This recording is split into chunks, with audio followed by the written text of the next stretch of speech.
Halo, perkenalkan nama saya Suendra dari presensi 34 kelas 202 jurusan D3 Pekanstan 2019. Nah, pada video kali ini saya akan membahas apa sih kontribusi yang kita bisa berikan atau lakukan sebagai generasi muda ataupun generasi milenial dalam hal membuat globalisasi sebagai sarana untuk Indonesia lebih dikenal ataupun lebih terkenal di mata dunia. Nah, sebelum kita membahas hal tersebut, maka kita harus mulai dulu dari apa sih pengertian globalisasi itu sendiri. Saya ingin mengambil pengertian globalisasi dari sebuah artikel yang berjudul Bradwell Companion to Globalization. Nah, dalam artikel tersebut memuat pernyataan Pak Velho Ottavio, di mana Pak Velho pernah berkata, "Globalization may be understood as the direction in which the world considered as a whole is moving." Yang berarti globalisasi bisa saja diartikan sebagai suatu fenomena ataupun suatu keadaan di mana dunia secara keseluruhan sedang bergerak. Nah, bergerak di sini kan bisa kita artikan dalam dua hal, bergerak ke arah yang lebih baik ataupun malah sebaliknya ke arah yang lebih buruk. Nah, untuk bergerak ke arah yang lebih baik, nah menurut saya sendiri ada hal-hal penting yang harus kita pahami atau kita harus menanamkan hal-hal penting lah, nilai-nilai penting gitu.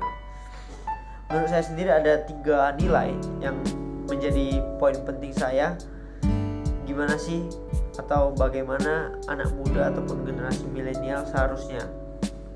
Yang pertama itu ada terus belajar. Terus belajar di sini adalah upaya apapun yang kita lakukan untuk menambah kapasitas diri, untuk membekali ilmu dalam diri kita sendiri. Nah, saya ingin mengambil 2 contoh tokoh yang mana mencerminkan poin pertama saya, yaitu Pak Habibie dan Pak Soekarno. Nah, kedua tokoh ini adalah sebuah tokoh yang menurut saya sangat reaktif, bisa memberikan sebuah solutif dan juga bijaksana dalam melakukan suatu kejadian ataupun fenomena tertentu. Nah, untuk mencapai hal tersebut tentu beliau tersebut adalah seorang tokoh yang terus belajar, bukan tokoh yang gampang menyerah. Nah, kita sebagai generasi muda ataupun generasi milenial saat ini, setidaknya ketika kita dapat mengimbangi ataupun nantinya melampaui kedua tokoh tersebut, maka ini menjadi sebuah poin penting ya, bila mana banyak generasi muda tersebut misalnya setara lah dengan kedua tokoh tersebut.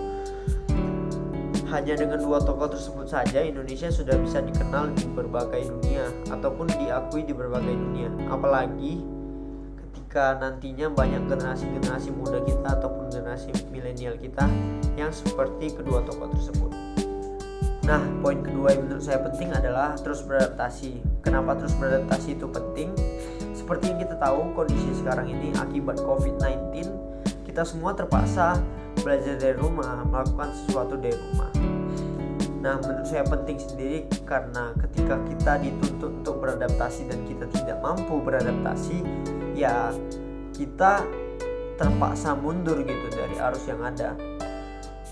Kita terpaksa ketinggalan gitu. Makanya oleh sebab itu kita tidak mampu beradaptasi. Kita harus terus dapat beradaptasi terhadap perkembangan zaman, baik iptek atau apapun itu. Yang ketiga ada poin lagi yang menurut saya sangat vital, yaitu bangga menjadi warga negara Indonesia. Ketika kita sebagai individu bangga menjadi warga negara Indonesia, maka kita akan lebih senang men-share ataupun memposting hal-hal yang berbau dengan bangsa Indonesia itu sendiri. Kita akan lebih senang memperkenalkan apa sih budaya yang ada di Indonesia itu sendiri. Seperti contohnya band Weird Genius yang baru-baru saja membuat karya dan terkenal sampai ke mancanegara.